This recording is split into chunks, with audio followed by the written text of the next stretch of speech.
Hi friends, welcome back to my channel Jaya ಹegde YouTube channel.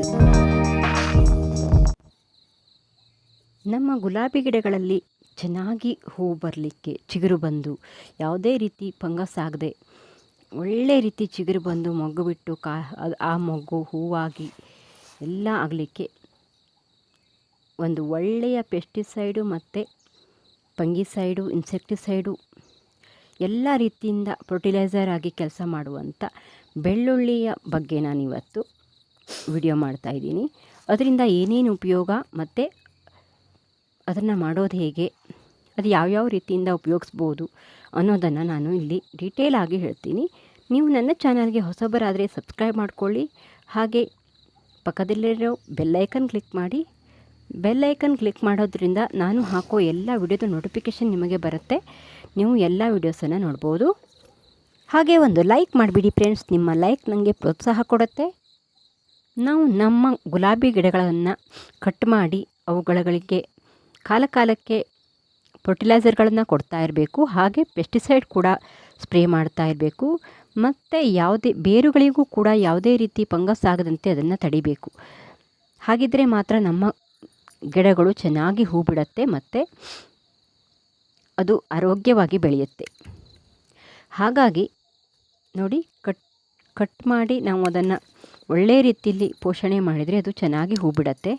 ಹಾಗಾಗಿ ನಾನಿವತ್ತು ಬೆಳ್ಳುಳ್ಳಿಯಿಂದ ಯಾವ ರೀತಿಯಿಂದ ಮಾಡ್ಬೋದು ಅಂತ ತೋರಿಸ್ತೀನಿ. ಬೆಳ್ಳುಳ್ಳಿಯಲ್ಲಿ ಒಳ್ಳೆಯ ಪೌಷ್ಟಿಕಾಂಶ ಕೂಡ ಇರುತ್ತೆ. ಅದು ಫಂಗಿಸೈಡ್ ಆಗಿ ಕೂಡ ಕೆಲಸ ಮಾಡುತ್ತೆ. ಮತ್ತು ಇನ್ಸೆಕ್ಟಿಸೈಡ್ ಅಂದರೆ ಯಾವುದೇ ರೀತಿ ಕೀಟಗಳು ಹತ್ತಿರ ಬರದಂತೆ ಕೂಡ ಅದು ತಡೆಯುತ್ತೆ. ಇದರಲ್ಲಿ ನೈಟ್ರೋಜನ್, ಪೊಟ್ಯಾಷಿಯಮ್, ಸಲ್ಫರ್,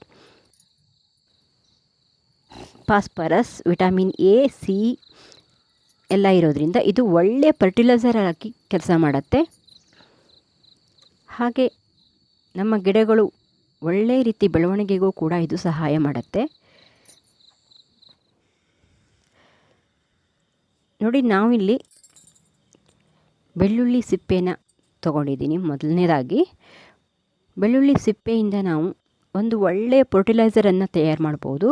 ಇದು ಒಳ್ಳೆಯ ಪೌಷ್ಟಿಕಾಂಶವನ್ನು ನಮ್ಮ ಗಿಡಗಳಿಗೆ ಕೊಡುತ್ತೆ. ಇದು ನಮ್ಮ ಗಿಡಗಳು ಹೊಸ ಚಿಗುರು ಬರಲಿಕ್ಕೆ ಸಹಾಯ ಮಾಡುತ್ತೆ. ನಾನು ಬೆಳ್ಳುಳ್ಳಿ ಸಿಪ್ಪೆನ ಕಲೆಕ್ಟ್ ಮಾಡಿ ಇಟ್ಕೊಂಡಿದ್ದೀನಿ. ನೋಡಿ, ಇಲ್ಲಿ ಅರ್ಧ ಲೀಟರ್ ನೀರನ್ನು ತಗೊಂಡು ಆ ಬೆಳ್ಳುಳ್ಳಿ ಸಿಪ್ಪೆನ ಅದರೊಳಗೆ ಹಾಕಿ ಒಂದು ದಿನ 24 ಗಂಟೆ ನಾವು ಅದನ್ನು ಹಾಗೆ ಬಿಡಬೇಕು. ನೋಡಿ, ಇದರಲ್ಲಿ ಇರೋ ಆ ಸ್ಮೆಲ್ಲಿಗೆ ಯಾವುದೇ ರೀತಿ ಕೀಟಗಳು ಸಹ ಹತ್ತಿರ ಬರಲ್ಲ. ಇದು ಗುಲಾಬಿ ಗಿಡ ಮತ್ತು ದಾಸವಾಳ ಗಿಡಗಳಿಗೆ ವೈಟ್ ಪೆಲ್ಸ್ ಮತ್ತು ಕಪ್ಪು ಹುಳುಗಳು ಮತ್ತು ಕುಡಿ ಎಲ್ಲ ಕಟ್ ಮಾಡುತ್ತಲ್ಲ, ಆ ರೀತಿ ಕೀಟಗಳನ್ನೆಲ್ಲ ಇದು ತಡೆಯುತ್ತೆ. ಇದು ಬೇರುಗಳಿಗೂ ಕೂಡ ಸ್ಟ್ರೆಂತನ್ನು ಕೊಡುತ್ತೆ. ಬೇರುಗಳಿಗೂ ಯಾವುದೇ ರೀತಿ ಫಂಗಸ್ ಆಗದಂತೆ ಇದು ತಡೆಯುತ್ತೆ. ನೋಡಿ, 24 ಗಂಟೆ ಆದಮೇಲೆ ಯಾವ ರೀತಿ ಕಲರ್ ಬಂದಿದೆ.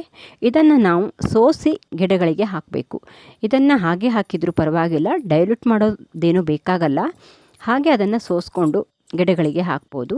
ನಾವು ಸೋಸಿರೋವಂಥ ಸಿಪ್ಪೆನ ಮತ್ತು ಕಿಚನ್ ವೇಸ್ಟಿಗೆ ಕೂಡ ಅದನ್ನು ಹಾಕ್ಕೋಬೋದು. ಕಿಚನ್ ವೇಸ್ಟು ತುಂಬ ಚೆನ್ನಾಗಿ ಆಗುತ್ತೆ.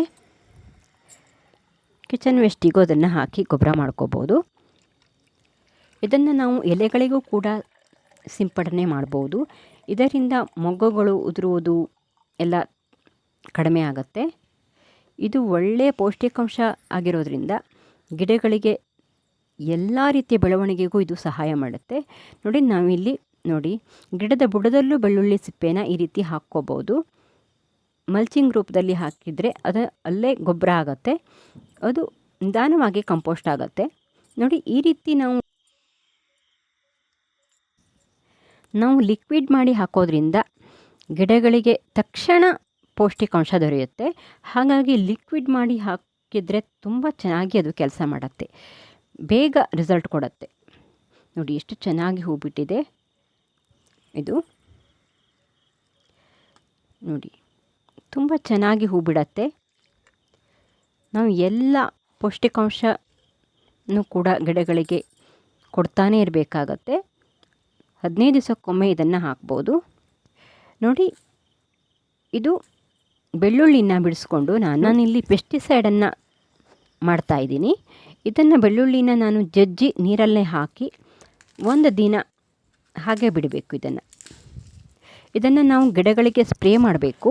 ಇದರಿಂದ ಕೀಟಗಳು ಹತ್ತಿರ ಬರಲ್ಲ, ಮತ್ತು ಇದರಿಂದ ಇರುವೆಗಳು ಕೂಡ ಅದರ ಸ್ಮೆಲ್ಲಿಗೆ ಬರಲ್ಲ. ಕಟು ವಾಸನೆ ಇರುತ್ತಲ್ಲ ಇದು, ಆ ವಾಸನೆಗೆ ಇಲಿಗಳು, ಹೆಗ್ಗಣಗಳು, ಇರುವೆಗಳು ಯಾವುದೂ ಕೂಡ ಗಿಡಗಳ ಹತ್ತಿರ ಬರಲ್ಲ.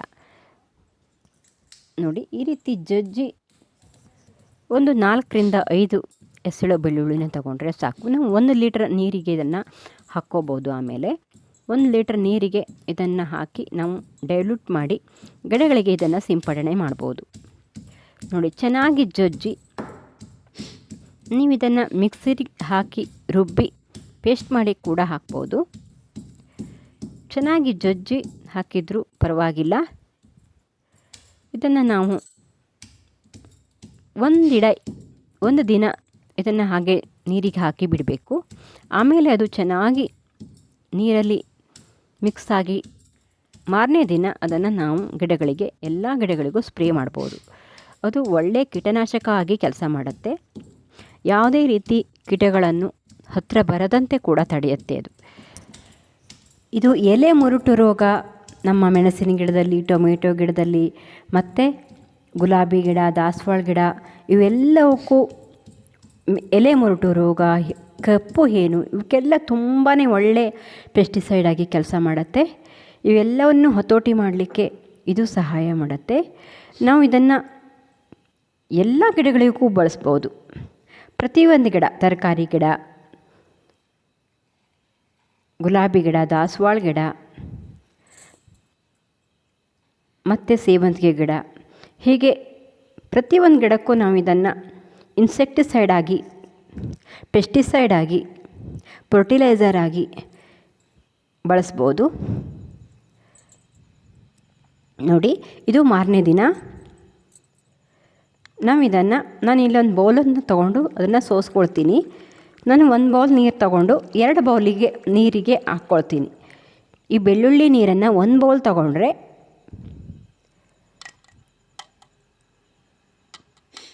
ಮತ್ತೆ 1 ಬೌಲ್ ನೀರನ್ನ ಹಾಕಿ, ಅಂದರೆ ಅದರಷ್ಟೇ ಮತ್ತೆ ನೀರನ್ನು ಹಾಕಿ ನಾವು ಗಿಡಗಳಿಗೆ ಸಿಂಪಡಣೆ ಮಾಡ್ಬೋದು. ಇದರಿಂದ ಯಾವುದೇ ಕೀಟ ಕೂಡ ಹತ್ತಿರ ಬರಲ್ಲ. ಅದರ ಸಲ್ಫರ್ ಅಂಶ ಎಲ್ಲ ಕೀಟಗಳನ್ನು ಸಾಯಿಸಲಿಕ್ಕೂ ಕೂಡ ಅದು ಹೆಲ್ಪ್ ಮಾಡುತ್ತೆ. ಬೆಳ್ಳುಳ್ಳಿಯಲ್ಲಿರೋ ಸಲ್ಫರ್ ಅಂಶ ಒಳ್ಳೆ ಇನ್ಸೆಕ್ಟಿಸೈಡ್ ಆಗಿ ಕೆಲಸ ಮಾಡುತ್ತೆ. ಇಲಿ ಹೆಗ್ಗಣಗಳನ್ನು ಕೂಡ ಇದು ಹತೋಟಿ ಮಾಡುತ್ತೆ. ನೋಡಿ, ನಾನು ಸ್ಪ್ರೇ ಬಾಟ್ಲಿಗೆ ಹಾಕ್ಕೊಂಡು ಅದನ್ನು ಚೆನ್ನಾಗಿ ಸ್ಪ್ರೇ ಮಾಡಬೇಕು. ಅದು ಮಣ್ಣಿಗೆ ಕೂಡ ಹಾಕ್ಬೋದು. ಹಾಗೆ ಎಲೆಗಳ ಮೇಲೆ, ಮೊಗ್ಗುಗಳ ಮೇಲೆ ಎಲ್ಲ ಇದನ್ನು ಸಿಂಪಡಣೆ ಮಾಡ್ಬೋದು. ಚೆನ್ನಾಗಿ ಸ್ಪ್ರೇ ಮಾಡಬೇಕು. ನಾವು ಸ್ಪ್ರೇ ಮಾಡಿರೋ ನೀರು ಕೆಳಗಡೆ ಕೂಡ ಬೀಳೋ ಹಾಗೆ ನಾವು ಸ್ಪ್ರೇ ಮಾಡಬೇಕು ಅದನ್ನು. ಆ ರೀತಿ ಮಾಡಿದಾಗ ಗಿಡಗಳ ಎಲ್ಲ ಕಾಂಡಗಳಿಗೆ ಎಲ್ಲ ಕಡೆ ಸ್ಪ್ರೇ ಮಾಡಿದರೆ ಮುಂದೆ ಬರುವ ಚಿಗುರು ಕೂಡ ಆರೋಗ್ಯವಾಗಿ ಬರುತ್ತೆ, ಹೂವು ಕೂಡ ಚೆನ್ನಾಗಾಗತ್ತೆ. ವಿಡಿಯೋ ನೋಡಿದ್ದಕ್ಕೆ ಧನ್ಯವಾದ ಫ್ರೆಂಡ್ಸ್. ಬಾಯ್. ಮುಂದಿನ ವಿಡಿಯೋಗಳಲ್ಲಿ ಸಿಗೋಣ.